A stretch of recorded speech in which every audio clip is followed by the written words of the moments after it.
Well, today's episode is going to have a slight change of plans. Originally, I was supposed to do Mission Pro Wrestling, but however, I did not realize that there was going to be a New Japan Pro Wrestling show. This one is the 50th anniversary event, so I decided to review this one and save Mission Pro Wrestling for the following episode. But as you know, it's Tuesday Wrestling. We have NWA Powerrr, AEW Dark, and NXT 2.0 that features, of course, more on the NXT Women's Dusty Cup. I'm excited for everything that's going to happen. And also, we got some news updates regarding more information on the collective and an interesting new event coming from Stardom with a very interesting matchmaking that I did not expect that came from the press conference last night, or should I say, in Tokyo time. So, let's get ready for another episode of the Deleted Wrestle Zone.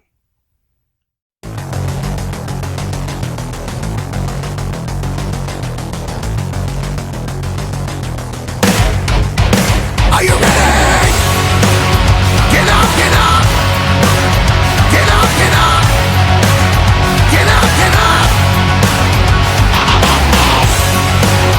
Get up, get up! Get up, get up! Get up, get up!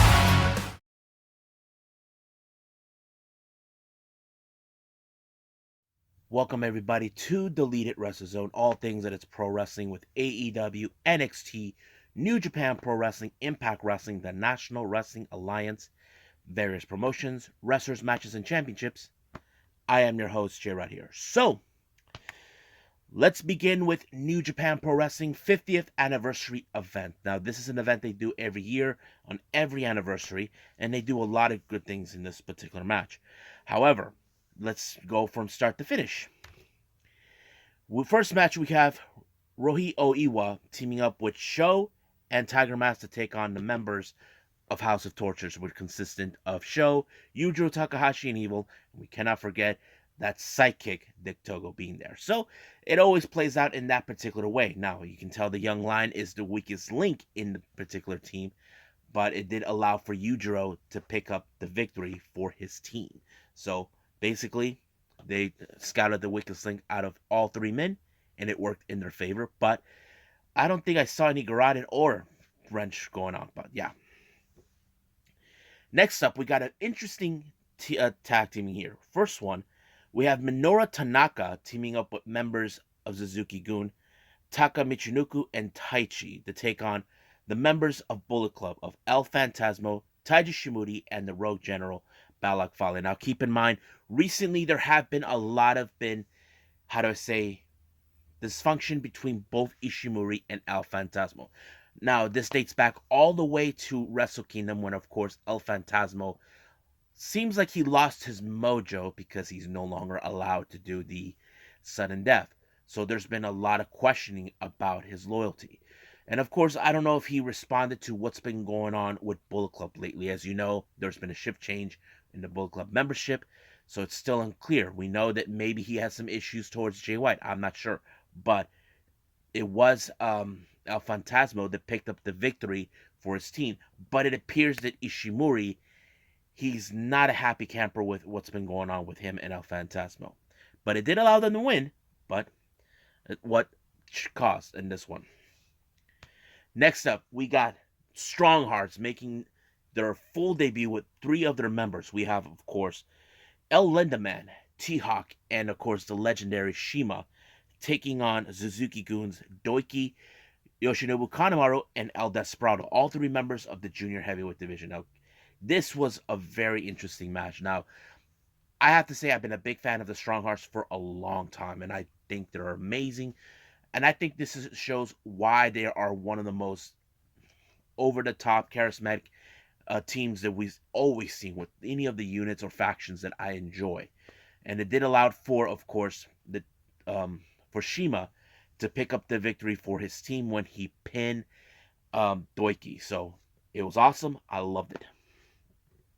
Next up, we got a very unusual 8-man tag team match. The first team, which was the unusual, we got the Young Lions, Kosei Fujita and Yuto Nakashima teaming up with the veterans Yuji Nagata, Satoshi Kojima taking on the full force of United Empire with Great-O-Khan, Aaron Henare, Jeff Cobb, and of course the Commonwealth Kingpin Will Ospreay. So basically, this is a very new.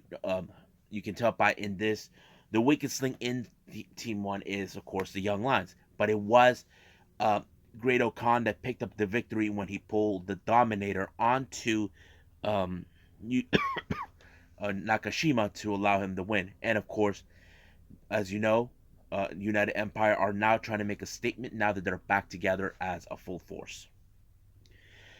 Next up, we got Yano Tomohiro Ishii, Tomoka Akihama, Makabe, and of course, with veteran Shiro Koshinaka taking on all the members of LIJ with Bushi, Hiromu Takahashi, Shingo Takagi, Sanada, and Naito.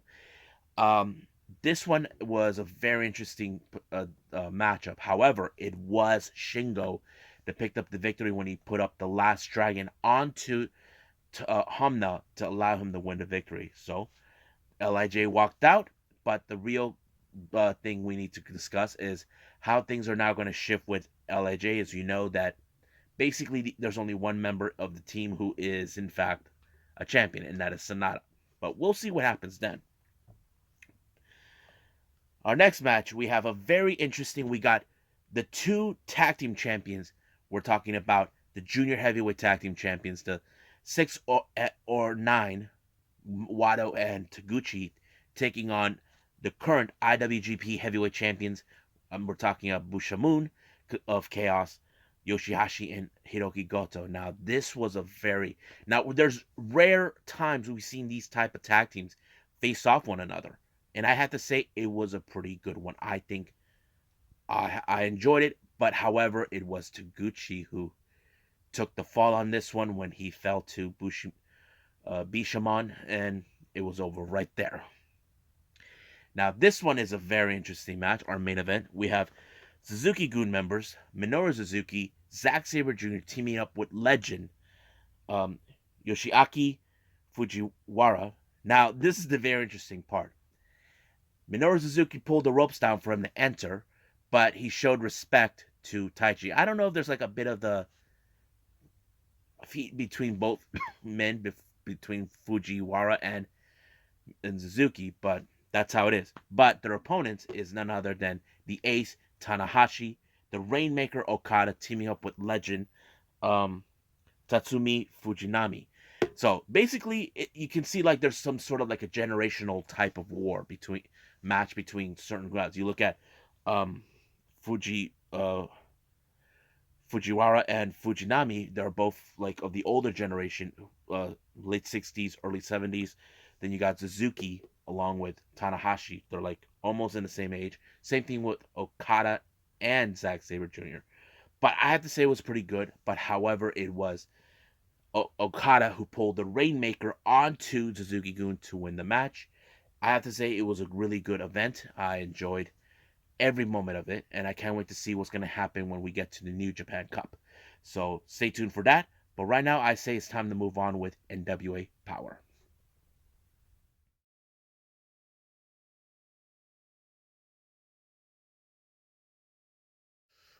Okie dokie. More on NWA Powerrr, but they continue to throw in more of the Powerrr Trip show that took place back on February 12th. It opened up with the Fixers, as you know, calling everybody nerds, and they were set to face against the OGK in a no disqualification match. Now, the OGKs and the Fixers was ready.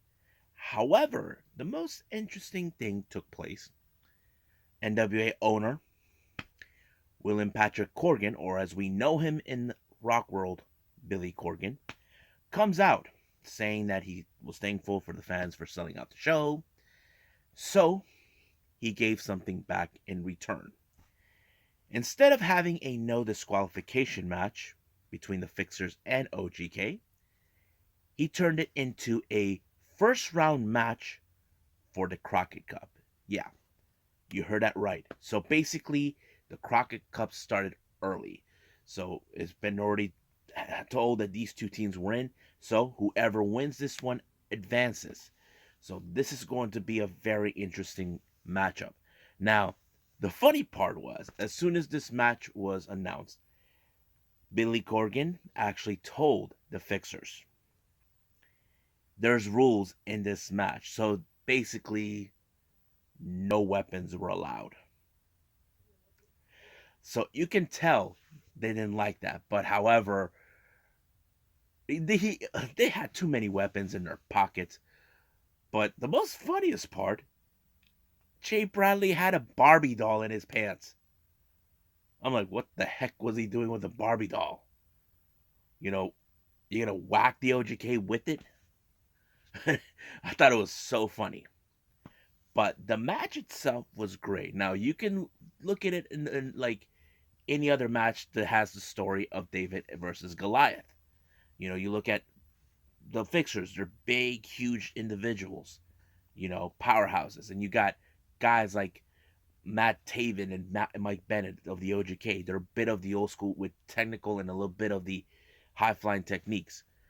You know, it kind of tells that story. But however, this time the Fixers did not use no weapons. They relied solely on their power and ability to pick up the match, and it was Jay Bradley that picked up the victory when he pinned um, what's his name, Matt Taven for the 1-2-3. So they advanced in the Crockett Cup. So, real question is, who or will expect more of these unexpected matches before the Crockett Cup later on? Well, we will find out. Now, our next match, this was a revenge match. As you recall, Mike Knox first appeared with Matt Cardona, who claims that he is here to save the NWA. Nobody needs saving in this company. So they took out the Pope because Pope did not like what he saw. He did not like how Matt Cardona and Mike Knox came to NWA, you know, unannounced, making plans on what they think they're trying to do. However, the match was incredibly good. It showed Pope was meaning business. He wants payback for what Mike Knox did to him, put him on the sidelines, but Knox decided to remove the safety of the top turnbuckle, but because of that, it did allow him to take advantage to pick up the match against the Pope. This was a huge disappointing loss for the Pope, and I'm sure Pope will not let this one go because, as you know, nobody in NWA likes Mark Cardona, who claims that they need to change, that he's there to save it. Like, he thinks that he elevates GCW. So he's being like this heel where NWA needs to stop with this nostalgic crap. You don't see, like, when we see Power, we don't see music coming out, only on the pay per view events. So he thinks that crap needs to stop. We need to do things the right way.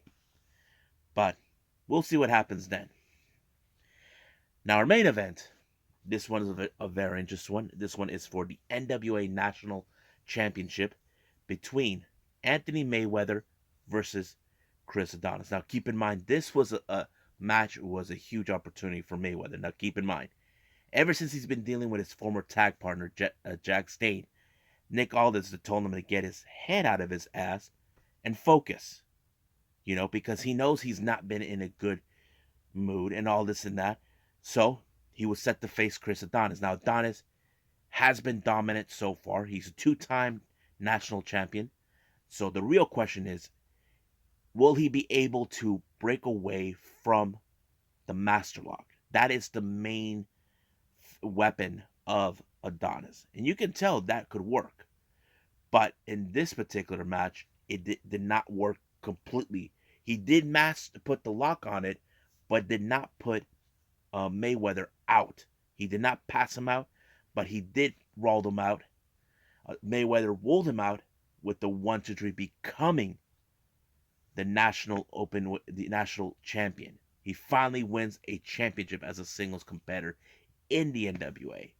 Now the real question does remain: who will be now the luckiest recipient to challenge for that title, or are we going to hear Chris Adonis cry like a little girl demanding a rematch?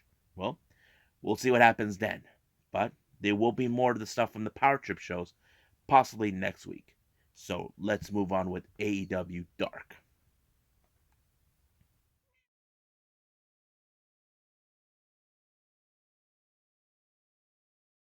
Okay, so we got AEW Dark, but also keep in mind we're getting closer and closer for this Saturday or Sunday for Revolution, which is going to be a huge pay per view. So, opening match, we got Big Shotty Lee taking on Darium Bengton. But you can guess right away that Johnson actually picked up the victory in this particular match. Next up, we got Sunny Kiss taking on Ashton Starr. Now, so this is much of Sonny Kiss coming back ever since that huge loss that he had with Joey Janela.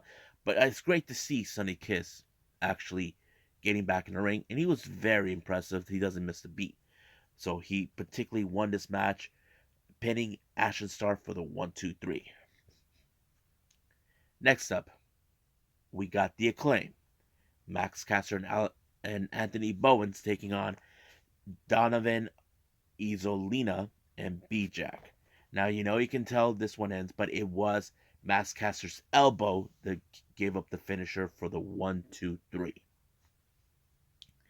Next up, we got women's action. We got Marina Sharif taking on some people you may know this one, Danielle Camella. Now, if you guys know who that is former WWE superstar Vanessa Bourne.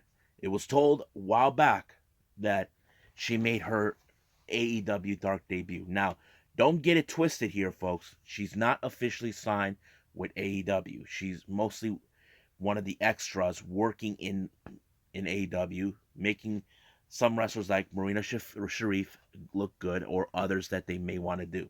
So don't get it twisted. But this was a very more of a dominant match for Sharif. As you know, she does have an MMA background, and it did help that out for this when she put her in a submission, forcing her to tap out. So many people question, is she officially with AEW? Well, we don't know. It's still an unanswered question. Our next match, it's been a while since we've seen this guy. I'm talking about Jack Evans. We haven't seen him for quite some time, but as you guys know, his tag team partner and closest friend, Angelico, he was in fact injured, torn an ACL. He should be recovering soon. We didn't know where he was. So, but they were also being accompanied by Jora Joel, who was there too, taking on, of course, the high flyer Dante Martin. Now, this is a very interesting match because Jack Evans has much better experience as a high flyer and more of a how to say veteran side of him that could beat Dante Martin. However, as you know, Dante Martin has always the better offense because you may never know what kind of move he would pull out, and that kind of does until he finally locked it up with the nosedive onto Jack Evans, giving him the 1-2-3.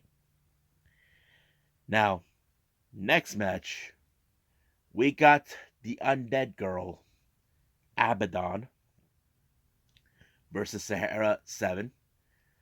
This particular match, Sahara 7 did not want to, she's like, I did not sign up for this match. Well, too bad. Deal with the undead, you know. But of course, there was a moment where you hear one of those horror film movies like, ah! So, someone should nominate that for a movie. But as always with Abaddon, she always has those unorthodox moves that allow her to win the match. That's always a key factor with her.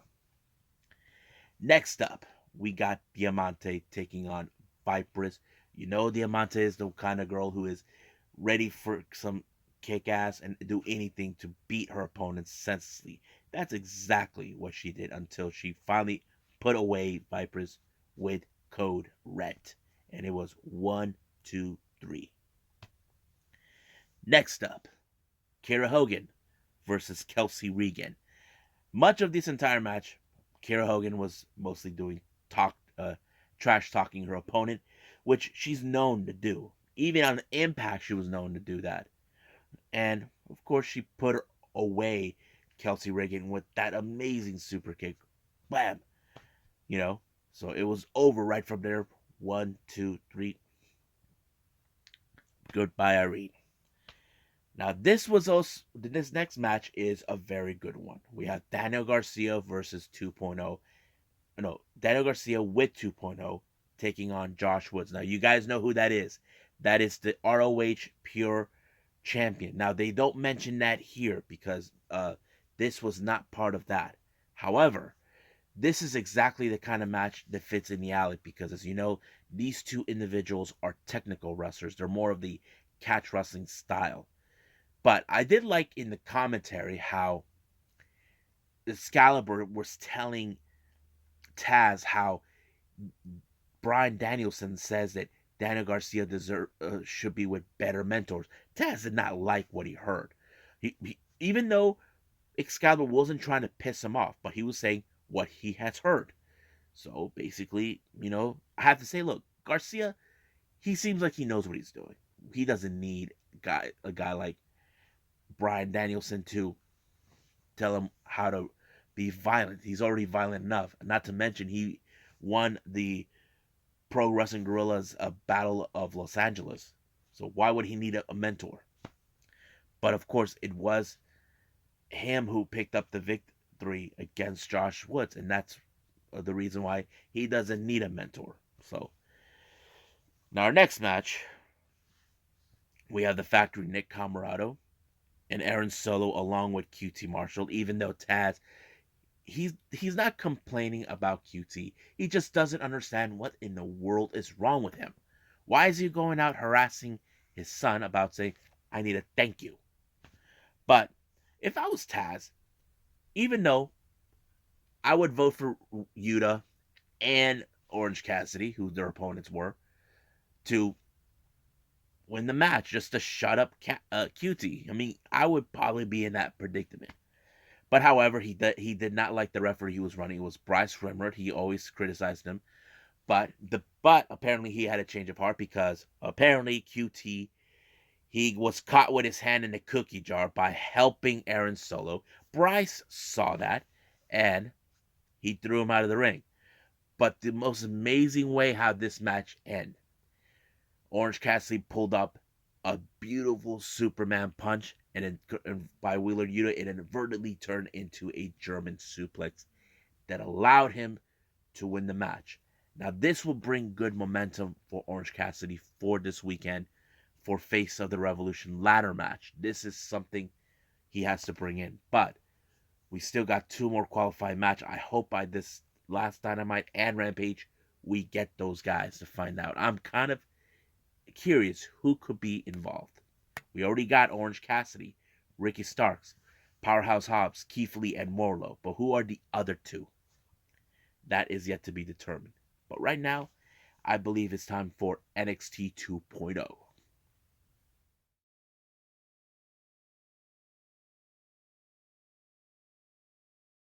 Okay, so this is our last review, NXT 2.0.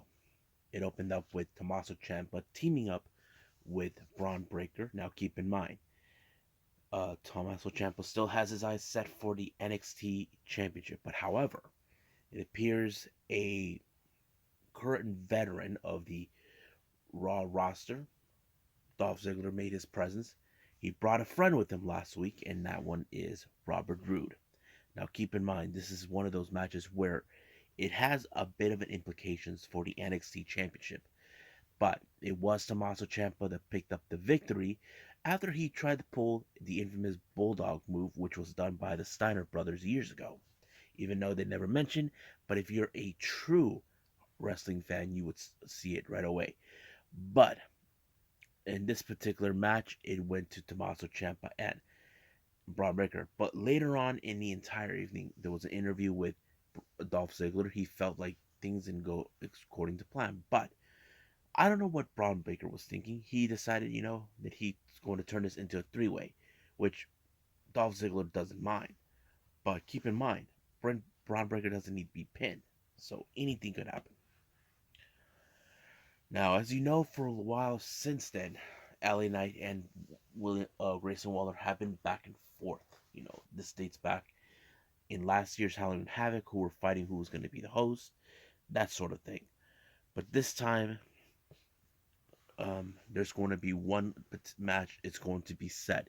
It's now officially. It's going to be Grayson Waller and LA Knight in a last man standing match at Stand and Deliver. So I'm excited for that. So it's going to be great. Now,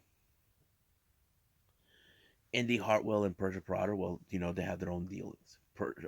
Indy dealing with what Dexter heard last week.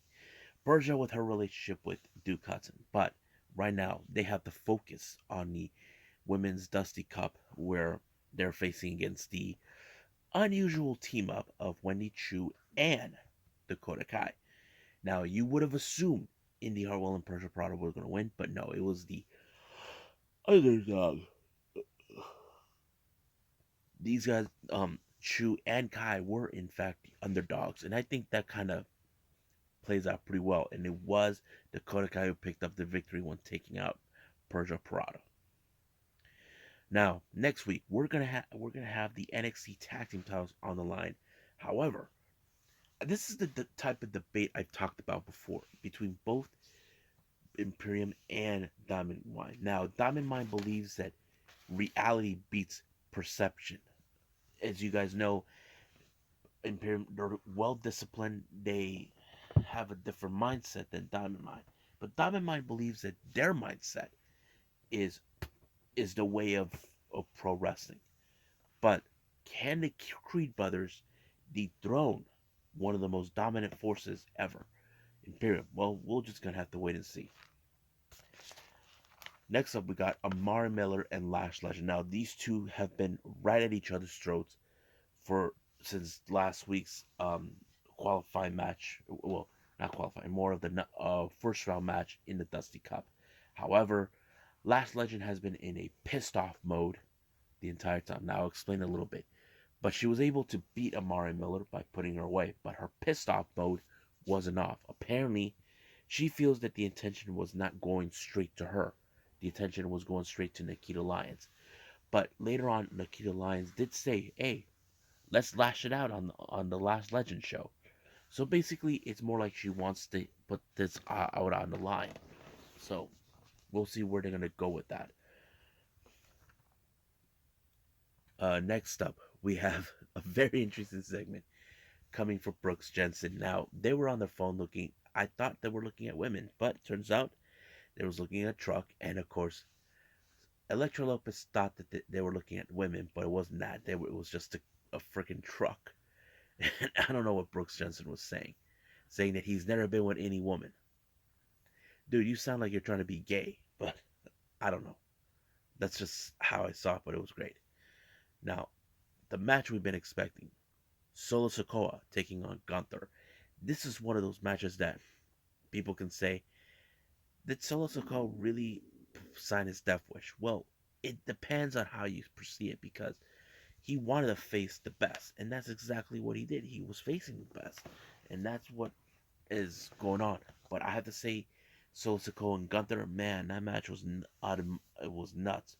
But it was Gunther that walked out as the victor, leaving Solo Sikoa knowing he is now defeated. So that tells us that story. Now, I don't know what's been going on with Joe Gacy and Harlan, but it seems like they have an interest with Draco Anthony. But there was a match that was set between those two.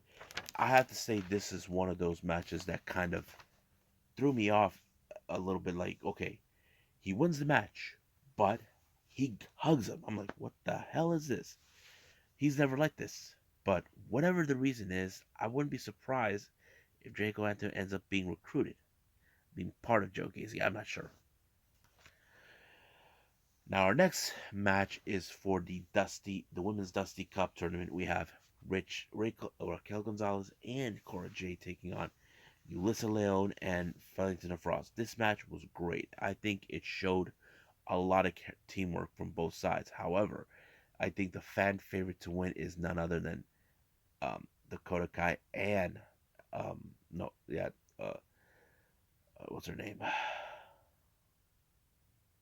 Oh, well, that kind of thing. I just don't know. I just Alyssa Leo and Valentina Ferraz. I forgot. Anyway.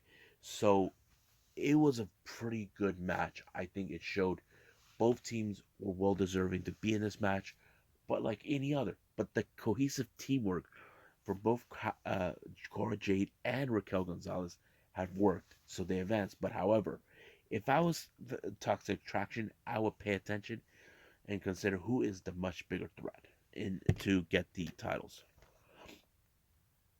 Now, in the backstage, Saray was showing off the necklace that her grandmother gave her, but it appears that Tiffany Stratton wants to buy it off of her, but she refuses, and Tiffany Stratton just loses it. So basically, showed a little bit disrespect. Now, our next match, Andre Chase has demanded this match between Von Erich. Basically, Von Erich does not like him because he thinks that he lives in his world. So basically, you just live in it. That's the motto that he posted. So it kind of shows us, okay, this is what's happening. This is what's going to go down. But I think the way I see it, it's more like Von Wagner has proven how dominant he is. He even clotheslined or beaten Bodie Hayward, but it did cost Chase to lose the match for mostly paying attention to what's going on with Bodie. So that kind of goes on to that. Now, our next and final match is the NXT North American title between Carmelo Hayes and Pete Dunne. This match was great. It showed a lot of character in this, but it was Trick Williams who sacrificed himself in order to ensure that Hayes wins. He pulled off his move, and it was over from there. But however, um, during post match, he did state that he will be heading to Stand Deliver in a ladder match against an opponent. It still has no idea who it is. I'm still kind of curious about that, but we'll see where they're going to go with that. So right now, let's move on with news updates.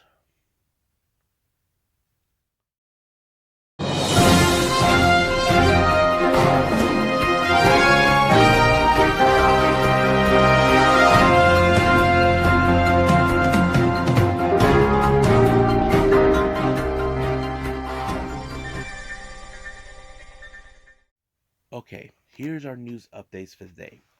Recently, Stardom has announced a new event coming up on the 11th of March, but this time it features some of the newer girls, more of like the rookie types, those who are still on the learning curve and that sort of thing, called New Blood 1. Now, it was announced that there's going to be wrestlers coming from other promotions. Now, here's the matchups that's been placed. We have Momokogo representing Stars taking on Sayaka of Got to Move. Now, this is a very interesting move. I'm sure Sayaka uh, is learning. I talked about her many times, but I'm sure she can handle this particular match. Next up, we got Cosmic Angels Unagi Sayaka and Waka Tsukiyama taking on members from the Marvelous promotion, Maria and AI Azona. Uh, Ozone. Basically, the Marvelous girls have been in confrontation with the Cosmic Angels before, especially Maria, but this time it's going to be different. Then we got Queen's Quest, Sayaka Mitani teaming with Lady C taking on DDM's Mirai and Mai Sakurai. Then we got Stars consistent of Hana and the return of Saya Ida, who's been out on injury for almost a year, taking on members from GTO, or should I say Just Tap Out, Tomoka and Ayo. And then, of course, we got Oedo Ties, Ruka and Starlight Kid taking on members from the Diana brand, Aruka Imasaki and Naname. And then finally, we have Utami Hayashida taking on the rookie, Miyu Amasaki, who is just finished her pro test exam. Basically, she will be in her debut match against Utami. So I'm excited for it. So I can't wait to see this. Hope everybody can. Now, updates on the collective that's going to take place later on this month. We have the World of Lucha. The one match has been announced is Pagano versus Sadika. I'm so excited for this. So it's going to be an extreme type match. Planet Death has announced more people involved. We have Sam Sullivan, Hoodfoot, Savage Wreck, and Reed Bentley. So I have heard all of these guys, but I'm like excited for all of this. So this is going to be good. Now the last one we have is more on Bloodsport. We have John Moxley taking on Biff Busick, better known as Orton Lorcan, and then the other match is Minoru Suzuki versus Chris Dickinson. Was a match that was set by Chris Dickinson and asked by Josh Barnett to put it up, and of course he did. And it's going to happen. So that's pretty much it what we got with the news updates. So I believe it's time for me to call it a night. Well, I hope everybody enjoys this episode, me reviewing New Japan. So coming up, more New Japan with the day one of the New Japan Cup and of course AEW Dynamite. And of course I got some past events coming from of course one by Mission Pro Wrestling, Sea to Shining Sea.